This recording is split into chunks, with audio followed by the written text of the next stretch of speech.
नमस्कार সকলকে hello everyone नमस्ते सभी को good evening to all of you. आज मुझे एक बहुत ही इंपॉर्टेंट बातें आपसे शेयर करनी है। कल के जो रिजल्ट आने के बाद जो मोस्ट इम्पॉर्टेंट चीज़ें हैं पीएचडी से रिलेटेड एक इन्फॉर्मेशन आप लोगों से शेयर करनी है और भी बहुत सारी चीज़ें इंपॉर्टेंट चीज़ें आप लोगों को पता लगेंगे अभी ये वीडियो के थ्रू। तो प्लीज़ इसको स्किप मत कीजिएगा, पूरा वीडियो देखिएगा, कंटिन्यू कीजिएगा और ज़्यादा से ज़्यादा like comment share and subscribe कर दीजिएगा एसपी लिटारेचर को।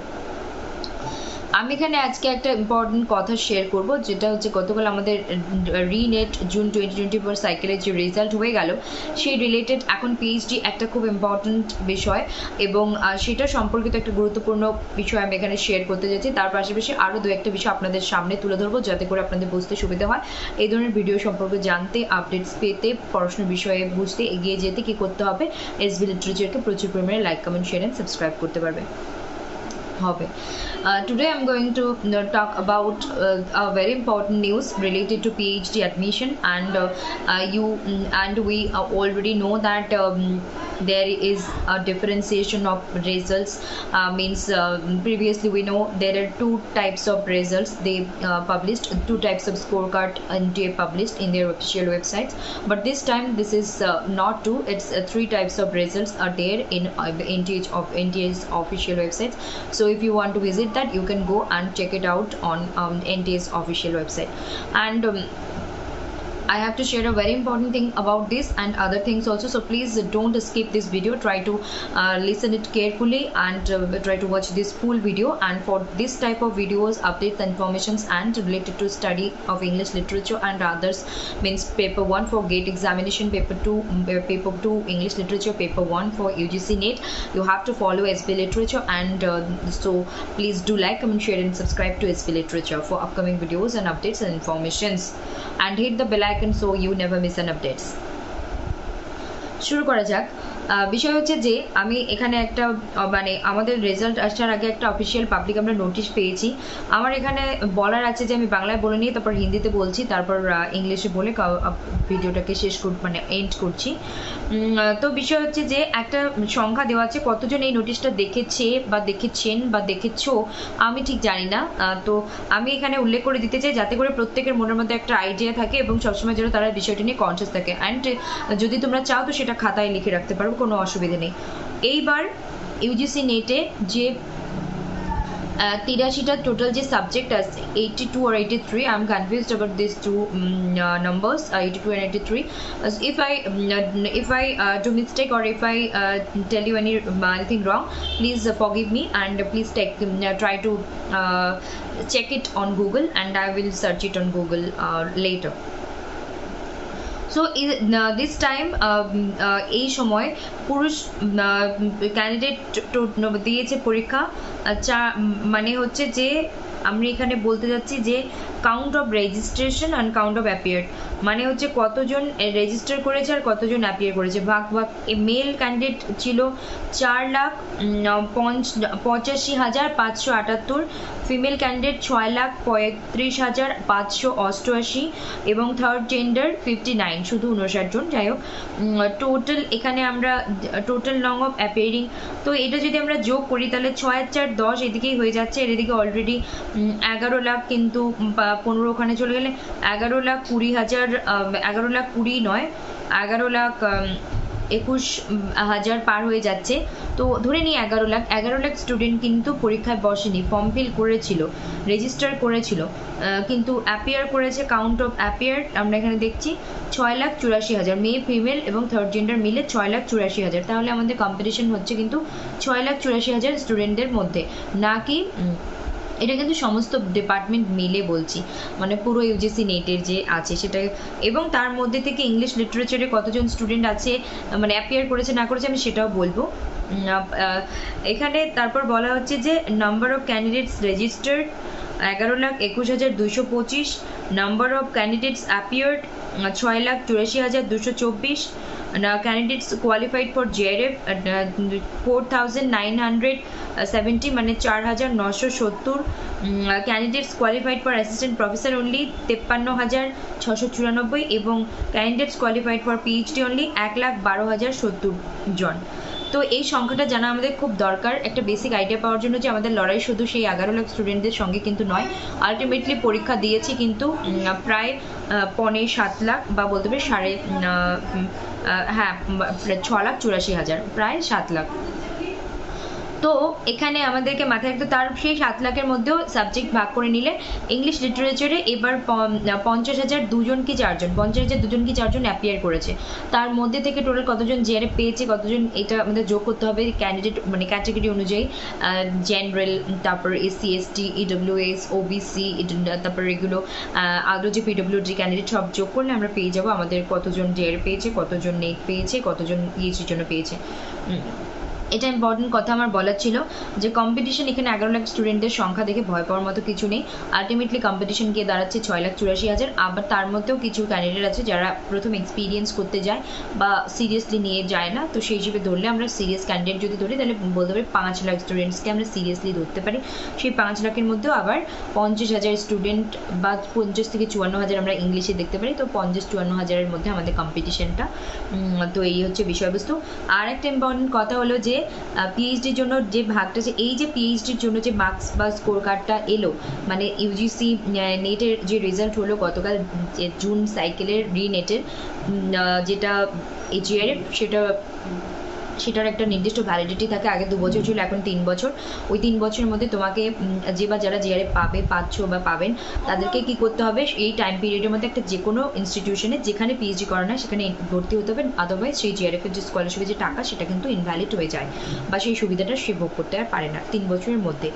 আর সেকেন্ড হলো নেটের যে সার্টিফিকেট, এবং তার সঙ্গে তো জিআরএফ মানে তো নেট সার্টিফিকেট থাকছে লাইফ টাইম ভ্যালিডিটি। শুধু নেট যারা পেয়েছে জিআরএফ পায়নি তাদেরও net certificate life time validity রয়েছে এবং তাদেরকে সেই নেট সার্টিফিকেট থ্রুতে তারা সেই মুহূর্ত থেকে তাদের ইচ্ছে মতো সময় মতো অ্যাপ্লাই করতে পারে এবং তারা তাদের মৌখিক ইন্টারভিউ যেটা হয় সেটা ফেস করে তাদের যোগ্যতা প্রমাণ করতে পারে এবং চান্স পেলে তারা তাদের পিএইচডি করতে পারে। এবং যেটা পিএইচডির জন্য এলো এটা কিন্তু না কোনো অ্যাসিস্ট্যান্ট প্রফেসরশিপ না কোনো জিআরএফ স্ট্রেট ফেলোশিপ কোনো রকম নয়, সেটা শুধু পিএইচডি। যে অনেকেই হয়তো নেট পায়নি জিআরএফ পায়নি কিন্তু তারা পিএইচডি করতে চায়, তো তারা সেই স্কোরের ভিত্তিতে অ্যাপ্লাই করতে পারে ইনস্টিটিউশনে, কিন্তু উইদিন 1 ইয়ার মানে 17ই অক্টোবর 2024 থেকে 2025 16ই অক্টোবরের মধ্যে কী করতে হবে, নিজেকে কোথাও একটা এনরোল করতে হবে সেই নাম্বারের ভিত্তিতে। আদারওয়াইজ তারা কিন্তু সেই যে নাম্বারটা পেয়েছে সেটার ইনভ্যালিড হয়ে যাবে 1 বছরের মধ্যে। এটাই বলার ছিল। এবং আরেকটা গুরুত্বপূর্ণ কথা হচ্ছে যারা একটাও পায়নি তারা অবশ্যই, যাদের এই ফিল্ডে সত্যি মন থেকে তারা কাজ করতে চায় থাকতে চায়, তো তারা আবার পড়াশোনা শুরু করুক এক্সবি লিটারেচার এবং আদার্স যার যে চ্যানেলকে ভালো লাগে, ইউটিউব থেকে হতে পারে, সেটা অফলাইন টিচার হতে পারে, যাকে ভালো লাগে, এবং নিজের পড়াশোনা শুরু করে দিন বা শুরু করে দাও। অবভিয়াসলি তোমরাও জীবনে এগিয়ে যাবে এবং আমরাও একসাথে এগিয়ে যেতে পারবো। নেক্সট আমি এখন হিন্দিতে বলছি। হিন্দিতে বলার পর इंग्लिश बोले एक वीडियो मैं एंड करছি। मुझे आप लोगों को यहाँ पे यही बोलनी थी कि मुझे कल जो रिज़ल्ट हुई उसके बाद मुझे एक क्लैरिफिकेशन आप लोगों को देनी थी। बहुत ज़्यादा बच्चों के मन में डाउट्स होते हैं। ये पहले तो 2 टाइप के स्कोर थे नेट एंड जीआरएफ, अभी तो 3 टाइप के हैं, तो और कन्फ्यूजन्स होने का बहुत ही स्वाभाविक है बच्चों में कन्फ्यूजन होना और डाउट होना। तो मुझे ये बोलनी है कि इस बार मेल कैंडिडेट ने रजिस्टर की यूजीसी नेट के लिए 4,85,578, मतलब 4,85,578।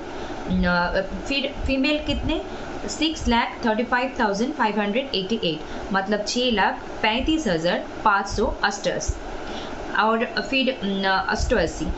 फिर थर्ड जेंडर 59। टोटल जो हुए 6,84,224, 6,84,224। अभी हमें total number of registered candidates पता चला 11,225, 11,21,225। और इसमें हमें जो एपियर कैंडिडेट मिली 6,84,224 और जेआरएफ मिलने की संख्या हमें मिली 4,970 और सिर्फ नेट प्रोफेसर असिस्टेंट प्रोफेसरशिप मिली 53,694। 53,694।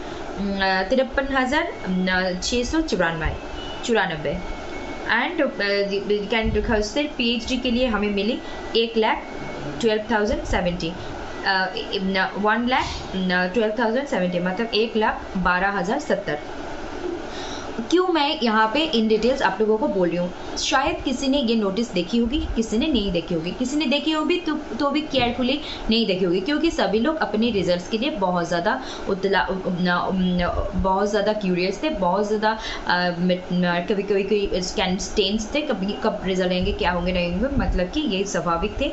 तो इसीलिए यहाँ पे शायद आपसे छूट गया हो, आपने ज़्यादा मार्क नहीं करी, फोकस नहीं करी। मुझे यहाँ पे आप लोगों को ये बोलनी है कि ये नंबर से आप लोगों को एक आइडिया लगाना है कि 11,25,000 स्टूडेंट ने रजिस्टर तो कर ली, लेकिन फाइनली UGC नेट की जो 82 और 83 जो सब्जेक्ट्स हैं, मुझे ये याद नहीं आ रही है, आप लोग सर्च कर लेना गूगल पे, मैं भी बाद में सर्च कर लूँगी exact subject number of UGC net. तो ये जो नंबर्स हैं 11 लाख, देखो आपको डरने की कोई बात नहीं है, ये UGC नेट कैटेगरी के 82 और 83 सब्जेक्ट्स के जो टोटल कैंडिडेट्स के नंबर है जिसने रजिस्टर की, लेकिन फाइनली जिन्होंने एग्जाम देने गए अपियर हुआ वो थे 6,84,226। फिर उसमें से भी सब्जेक्ट वाइज डिवाइड कर लो, हमारी इंग्लिश लिटरेचर में कितने स्टूडेंट गए इस बार 50,002 और 4, 50,002 और 4, मतलब इससे पहले मैंने देखी थी 54,000 मतलब 54,000 और 50,000 समथिंग पीपल जाते हैं तो इंग्लिश में, तो 50,000 लोगों के साथ आपका कंपटीशन है। उन 50,000 में भी आप चाहे आप 5-10,000 स्टूडेंट को हटा सकते हो, क्योंकि कोई बहुत ज़्यादा नए होते हैं, जाते हैं एक्सपीरियंस करने के, लेकिन नए मतलब ये भी नहीं आप उन लोगों को अंडर एस्टिमेट मत करना, क्योंकि पहले अटेम्प्ट में भी बहुत सारे स्टूडेंट्स का भी हो जाते हैं, ये भी सच है। और फिर कितने 50,000 स्टूडेंट में से कितने को नेट मिली, कितने को GRF मिली, वो आपको जो कट ऑफ के जो शीट है वहाँ पे जाके आप लोगों को कैलकुलेट अगर आपको चाहिए, otherwise if you have no need of this, you no need to calculate this things, okay. अगर आपको पता मतलब कितने मिला के कैटेगरी वाइज कितने को GRF मिली, कितने को नेट मिली, कितने को PhD मिली, वहाँ से आप कैलकुलेट कर सकते हो अगर ज़रूरत है, otherwise no need of this. फिर मुझे ये बोलनी है कि अब तो रिजल्ट आ गई 3 कैटेगरी में, पहले 2 कैटेगरी में थी, परसेंटाइल में क्योंकि 2 शिफ्ट में एग्जाम होते हैं इंग्लिश लिटरेचर के, और भी बड़े बड़े सब्जेक्ट जो होते हैं 2 शिफ्ट में होते हैं, उसको परसेंटाइल में लाया जाते हैं, और नॉर्मलाइजेशन भी की जाती है, मतलब कि मैक्सिमम देखने को मिलती है कि सुबह के क्वेश्चन पेपर मतलब ठीक ठाक ही लेवल ठीक रहते हैं, सेकंड शिफ्ट में इतना ज़्यादा डिफिकल्ट आ जाते हैं, तब हम कंपैरेटिवली बोलते हैं कि फर्स्ट शिफ्ट इजी था, सेकंड शिफ्ट ज़्यादा डिफिकल्ट था, तो फिर सेकंड शिफ्ट में कुछ नॉर्मलाइजेशन की जाती है, कुछ मार्क्स मतलब कि उन्हें कुछ परसेंटाइल की छूट दी जाती है, फिर उसको मिला के NTA रिजल्ट पब्लिश करते हैं, तो ऐसी बात है। तो फिर ये इंग्लिश के परसेंटाइल में आते हैं, क्योंकि 2 शिफ्ट में होते हैं, नॉर्मलाइजेशन की भी आते हैं, ऐसे ही बहुत सारे बड़े सब्जेक्ट्स, बड़े मतलब कि स्टूडेंट्स की संख्याएँ बहुत है जो सब्जेक्ट्स के, उन सारे रिजल्ट्स परसेंटाइल में आ रहे हैं, और जहाँ पे स्टूडेंट संख्याएँ ठीक ठाक है, मतलब उन सब्जेक्ट से भी कम है, वो वहाँ पे परसेंटेज में हमें नंबर देखने को मिली दिस टाइम, और पहले भी देखने को मिली थी। तो आप लोगों को लगता होगा कि ये संख्या देख के डरने की कोई बात नहीं है, 11 लाख तो आप लोगों का इंग्लिश में नहीं है और कोई भी सब्जेक्ट में, ये पूरे 82-83 सब्जेक्ट्स के कैंडिडेट के रजिस्टर्ड नंबर है। फिर 6 लाख समथिंग मतलब प्राय लगभग 7 लाख लोगों ने एग्जाम के लिए बैठे, वहाँ से भी अगर आप 50,000 इंग्लिश लिटरेचर के हैं तो डरने की बात नहीं, 50,000 में भी आप 5-10,000 हटा सकते हो, जो कि सीरियस नहीं है। आप अपने कंपटीशन 40,000 to 45,000 के स्टूडेंट्स के साथ कर सकते हो, और आप नीडर होके पढ़ाई करके आगे जा सकते हो। और एक बात बोलिए, 3 कैटेगरी में रिजल्ट आने की वजह से बच्चों लोगों में कन्फ्यूजन होना बहुत ईजी है, नॉर्मल है। तो क्या है ना कि पहले हमें GRF मतलब नीट और GRF दोनों मिले। GRF मतलब आपको फेलोशिप मिलते हैं, पहले 2 साल वैलिडिटी थी, अगर मैं गलत नहीं हूँ तो अभी 3 साल की वैलिडिटी है। अगर आप GRF क्वालिफाई किए हो, इस साल हो या फिर पहले या अगले 3 साल के अंदर, आपको किसी भी इंस्टीट्यूशंस में जहाँ पे PhD करवाया जाता है आपके सब्जेक्ट में, वहाँ पे एनरोलमेंट करनी चाहिए, अदरवाइज आपके वो वैल्यू GRF के फेलोशिप नहीं मिलेंगे, वो वेस्ट हो जाएगा टाइम के साथ साथ। तो 3 साल के अंदर आपको चांस लेना है किसी भी इंस्टीट्यूशन में PhD के लिए। अपने आप को एनरोल करनी है और आपके नेट की जो सर्टिफिकेट लाइफ टाइम वैलिड है। फिर सेकंड कैटेगरी ओनली नेट, जहाँ पे ओनली नेट आ रहे हैं वहाँ पे आप लोगों का net certificate life time valid है, लेकिन आप लोगों को उस सर्टिफिकेट के बेसिस पर इंस्टीट्यूशन में अप्लाई करनी है पीएचडी के लिए। अगर आप करना चाहते हो तो एनरोल कर सकते हो इंटरव्यू फेस करने के बाद। रिटन टेस्ट आपको नहीं देना पड़ेगा, चाहे जीआरएफ पाए हो आप और ना चाहे ओनली नेट। और अब आते हैं पीएचडी। अगर अपने सिर्फ पीएचडी के लिए मार्क्स लेकर आए हैं तो आप आपको नहीं मिलेंगे असिस्टेंट प्रोफेसरशिप, नहीं मिलेंगे जीआरएफ फेलोशिप, लेकिन आपको मिलेंगे पीएचडी के लिए एक अपॉर्चुनिटी सॉरी, जो कि 17 अक्टूबर 2024 में रिजल्ट पब्लिश हुए। 2026 के 17 अक्टूबर में जो रिजल्ट पब्लिश हुए, इससे लेकर 2025 तक 16 अक्टूबर तक आपको कोई भी इंस्टीट्यूशन में अपने सब्जेक्ट के लिए पीएचडी में एनरोल होना है अगर आप करना चाहते हो। अदरवाइज आपके जो ये पीएचडी के जो स्कोर है 1 साल बाद ख़त्म हो जाएगा। अगर अपने एनरोल नहीं हुए हो तो उसका कोई वैल्यू नेक्स्ट ईयर में नहीं रहेंगे, टाइम वैलिडिटी ख़त्म होने के बाद। यही है फ़र्क ये 3 चीज़ों के। और जिसको ये 3 में से कोई भी चीज़ नहीं मिली, निराश मत होना, हताश मत होना। अगर आपको इसी प्रोफेशन में, इसी टीचिंग लाइन में आना है, पसंद है, तो फिर से पढ़ाई चालू कर दीजिए, क्योंकि दिसंबर एंड तक जैन और फेब नहीं कर सकते, दिसंबर एंड तक जैन तक एग्ज़ाम हो जाएंगे। और क्योंकि ये थोड़ा लेट हो गया एनटीए से, तो नेक्स्ट एग्ज़ाम भी थोड़ा लेट मतलब टाइम लगेंगे सब कुछ कंडक्टर में। एनटीए कुछ भी कर सकते हैं हमें पता है, लेकिन फिर भी तो आप नेक्स्ट एग्ज़ाम के लिए प्रिपेयर हो जाइए और अच्छे से प्रिपेयर कर लीजिए। और आपको आप तो ट्राई कीजिए ज़्यादा से ज़्यादा, मतलब कि जीआरएफ ही हो। जिसको इस बार कुछ भी नहीं हुआ तो जीआरएफ के लिए प्रिपेयर होइए, दमदार प्रिपरेशन लीजिए और हताश निराश मत होना है। ऐसे आप लोगों को खुद के लिए प्रिपेयर होना है। और इसके लिटरेचर के साथ अगर जुड़ना चाहते हो तो like, comment, share and subscribe कर दीजिएगा। और पढ़ाई से रिलेटेड हम बाद में प्रीवियस ईयर क्वेश्चंस को डिस्कस करेंगे। जो नेट के ये वाला कैंसिल वाला मैंने डिस्कस कर ली, फिर ये जो रिसेंट वाला, उससे पहले वाला लास्ट 2-4 साल के क्वेश्चंस हम यहाँ पे डिस्कस करेंगे अगले टाइम पे। ओके, और ऐसे exam cut off PhD related कोई भी न्यू इन्फॉर्मेशन आते हैं तो मैं वीडियो शेयर करूँगी, नहीं आते हैं तो मैं वीडियो नहीं शेयर करूँगी, क्योंकि मुझे अभी पढ़नी है, पढ़ानी है, यहाँ पे शेयर करनी है। क्योंकि अगर कोई नोटिस आते हैं तब बात करेंगे, अदरवाइज हम इन सारी चीज़ों पे result, cut off and PhD कुछ भी इन्फॉर्मेशन के बारे में और हम खुद से डिस्कस नहीं करेंगे। हम सीधा प्रीवियस ईयर क्वेश्चन पे लग जाएंगे। पेपर 1, पेपर 2, गेट, नेट, इसके लिए प्रिपेयर होंगे, दमदार प्रिपरेशन लेंगे। ओके, एक साथ मिलके। तो मुझे यही बोलनी थी। তাহলে তোমরা সবাই বা আপনারা সবাই এসবি লিটারের সঙ্গে জুড়ে যান, like, comment, share and subscribe করুন। আমি আর নিজে থেকে কোনো কাট অফ ভিডিও, কোনো ফাইনাল রেজাল্ট আনসার কি এবং তারপর হচ্ছে পিএইচডি রিলেটেড কোনো ইনফরমেশন নিজে থেকে আর কোনো ভিডিও এরকম নিয়ে আসছি না, কারণ আমি এখন প্রিভিয়াস যে কোয়েশ্চেন্স, নেট, গেট এবং পেপার 1, পেপার 2 দুটোই আলোচনা করবো। এদিকে ফোকাস করবো, দমদার পড়াশোনার দিকে আমরা ঝুঁকি দেবো। যদি কোনো অফিসিয়াল নোটিশ সেটা নিয়ে আলোচনা করবো, আদারওয়াইজ নিজে থেকে আমরা এই বিষয়ে আলোচনা করবো না, কারণ এটা পড়ার সময় আগামী যারা হয়নি তাদের জন্য ডিসেম্বর অ্যাটেম্প্ট আছে, ডিসেম্বর থেকে হয়তো জানুয়ারিতে এক্সামটা যেতে পারে এবং ফেব্রুয়ারিতে গেট আছে। আমরা এগুলোর জন্য প্রিপেয়ার হবো এবং যা হয়ে গেছে ওটাকে সাইডে রেখে এইদিকে আমরা এখন এগিয়ে যেতে থাকবো। নমস্তে সবিকো, নমস্কার সকলকে, ভালো থাকুন, সুস্থ থাকুন। আমি অনেকটাই মানে সব কিছু ডিটেলে দুবার করে বলতে গিয়ে টাইমটা একটু লেন্দি হয়ে যায়, কিন্তু আপনারা প্লিজ অ্যাডজাস্ট করে নেবেন, যার যেটা দরকার, হিন্দি, বেঙ্গলি আর ইংলিশও আজকে আর বলছি না, মানে এমনি যেটুকু বলার বলেছি, আশা করছি বোঝা गया।